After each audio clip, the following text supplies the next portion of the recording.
বিসমিল্লাহির রহমানির রহিম। আদম আলাইহিস সালাম হতে হযরত মুহাম্মদ সাল্লাল্লাহু আলাইহি ওয়াসাল্লাম এবং যত পীর ওলি গাউস কুতুব সকলের পায়ে ভক্তি ও সালাম রেখে আজকে ধর্মীয় একটি বিষয় আলোচনা করব। আল্লাহ মানুষকে কেন সৃষ্টি করেছেন? আল্লাহ পাক পৃথিবীর মধ্যে মানুষ কেন সৃষ্টি করেছেন এই বিষয়ে আলোচনা করার চেষ্টা করব কোরআন অনুযায়ী।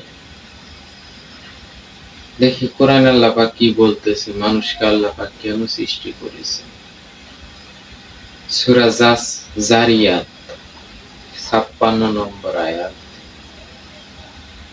আল্লাহ মানুষকে তার নিজ হাতে সৃষ্টি করেছেন আল্লাহর আনুগত্য ও ইবাদত করার জন্য। আল্লাহ পাক কোরআনের মধ্যে বলতেছে, আমি মানুষকে আমার নিজ হাতে সৃষ্টি করেছি, নিজ শুরুতে সৃষ্টি করেছি। আদম শুরু তার আল্লাহর চেহারা, একই চেহারা। আদমের যে চেহারা, আল্লাহ পাকের ওই একই চেহারা। ওই চেহারা দিয়ে আল্লাহ পাক আদমকে সৃষ্টি করেছেন এবং নিজ হাতেই, এবং একমাত্র আল্লাহ পাকের আনুগত্য এবং ইবাদতের জন্য সৃষ্টি করেছেন। এখন আনুগত্য এবং ইবাদত আমরা কিভাবে করব?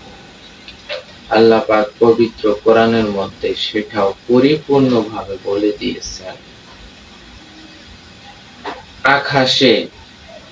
আকাশে, জমিনে ও পৃথিবীতে এমন কোনো কিছু ভেদ নাই, এমন কোনো কিছু বিষয় নাই যা আল্লাহ পাক স্পষ্টভাবে কোরআনে নাজিল করেছেন।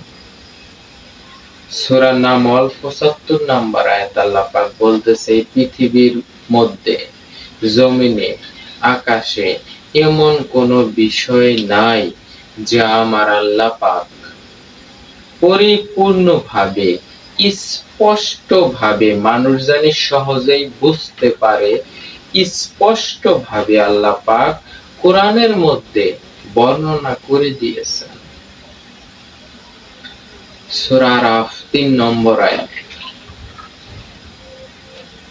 তিনি যে কিতাব আমাদের উপর নাজিল করেছেন তা অনুসরণ করো, ভিন্ন কোন কিতাব অনুসরণ করিও না। তাহলে আল্লাহ পাক আমাদেরকে বলে দিতেছেন, আল্লাহ পাকের যে কিতাব, আল্লাহ পাকের যে কোরআন মানব জাতির জন্য নাজিল করেছেন, এই কিতাবকে অনুসরণ করার জন্য বলতেছে, অনুকরণ করার জন্য, অনুসরণ করার জন্য আল্লাহ বলতেছে। ভিন্ন কোন কিতাব অনুসরণ করা যাবে না, আল্লাহ পাক না করে দিতেছে। সূরা জাসিয়ার 11 নম্বর আয়াত। কোরআন এইটা সৎ পথ প্রদর্শন। কোরআনই একমাত্র সৎ পথ প্রদর্শন। কোরআনই একমাত্র সঠিক রাস্তা। কোরআনই একমাত্র সহজ রাস্তা।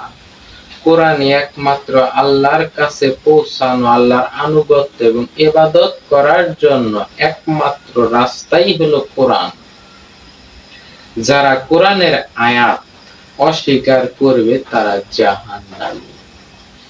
যে মানুষ কোরআনের আয়াতকে অস্বীকার করবে, অবজ্ঞা করবে, অবহেলা করবে, সেই ব্যক্তি জাহান্নামী। আমার কথা না, কোরআন বলতেছে। সূরা বাকারার ৭৯ নং আয়াত। তাদের জন্য আফসোস, তাদের জন্য আফসোস যারা নিজ হাতে কিতাব লেখে এবং বলে এটা আল্লাহর পক্ষ থেকে এসেছে। তাদের জন্য হলো আফসোস।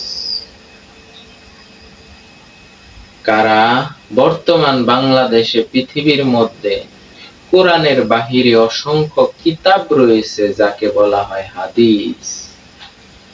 আল্লাহ পাক জানে যে এই কোরআনের বাহিরে অসংখ্য কিতাব রচনা করা হবে এবং ওই কিতাবগুলা বলা হবে আল্লাহর পক্ষ থেকে। বর্তমান জামানায় আলেম যারা, মোল্লা যারা বলে থাকে যে কোরআন বুঝতে হলে হাদিস বুঝতে হবে। হাদিস তো আল্লাহ পাকের ওহী, আল্লাহর পক্ষ থেকে এসেছে, নবী করেছে। তাহলে আল্লাহ পাক কোরআনের মধ্যে 1450 বছর আগেই সতর্ক করে দিয়েছে যে মানুষে নিজ হাতে কিতাব রচনা করবে এবং বলবে এটা আল্লাহর পক্ষ থেকে, তাদের জন্য আফসোস, তারা জাহান্নামী, বেঈমান। তাহলে আল্লাহ পাক পবিত্র কোরআনের মধ্যে বলে দিয়েছে মানুষকে কেন সৃষ্টি করা হয়েছে এবং সে কি করবে, কিভাবে করবে। পরিপূর্ণ কোরআনের মধ্যে একটা মানুষের আকাশে, জমিনে, পৃথিবীতে এমন কোনো কিছুই বাদ নাই, কোরআনের মধ্যে আল্লাহ দিয়ে দিয়েছে। তাহলে এখানে কেন হাদিস লাগবে? প্রশ্ন হলো আপনাদের কাছে, উত্তর দিয়েন। আপনাদের কাছে আমি প্রশ্ন করলাম, আল্লাহ পাক যে জায়গায় বলে দিতেছে কোরআনের মধ্যে এমন কোনো বিষয় নাই যা আমি স্পষ্ট ভাবে বর্ণনা করে দিয়েছি, তাহলে স্পষ্ট ভাবে যেখানে বর্ণনা করে দিয়েছে আল্লাহ কোরআনের মধ্যে, তাহলে যারা বলতেছে কোরআন বুঝতে হলে হাদিস লাগবে, তাহলে কোরআন তাহলে স্পষ্ট না। তাহলে আল্লাহ পাকের এই আয়াতকে তারা অস্বীকার করলো। আর কোরআনে আল্লাহ বলে দিয়েছে যারা একটি আয়াতকে অস্বীকার করবে তারা কাফের। আমি বলি না, কোরআন বলতেছে। তাহলে কোরআন ছাড়া যত রকমের ধর্মীয় কিতাব রয়েছে সমস্ত কিতাবই মানুষের তৈরি করা, আর একমাত্র কোরআন স্বয়ং আমার আল্লাহ পাকের পক্ষ থেকে এসেছে। তাই একমাত্র সঠিক সরল পথ কোরআন মাফিক চলতে হবে। আল্লাহ পাক এ কারণে বলে দিয়েছে আমার আনুগত্য করো এবং আমার ইবাদত করো। এখন আল্লাহর আনুগত্য এবং আল্লাহর ইবাদত যদি আমি করতে যাই কিভাবে করব? আল্লাহ পাক গাইডলাইন হিসেবে পবিত্র কোরআন দিয়েছে।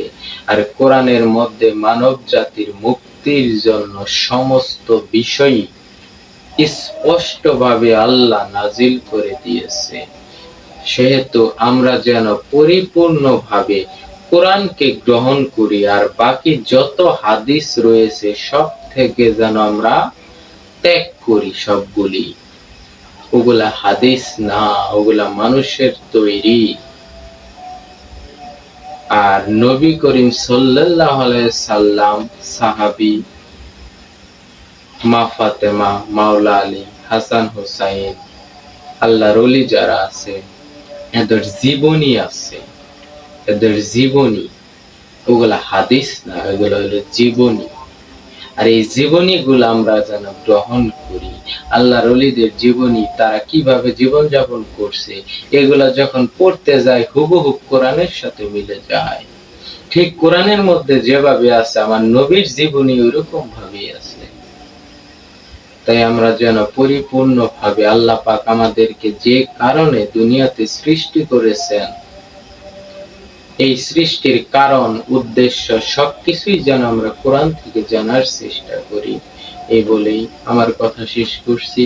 সবাই ভালো থাকবেন। আসসালামু আলাইকুম ওয়া রাহমাতুল্লাহি ওয়া বারাকাতুহু।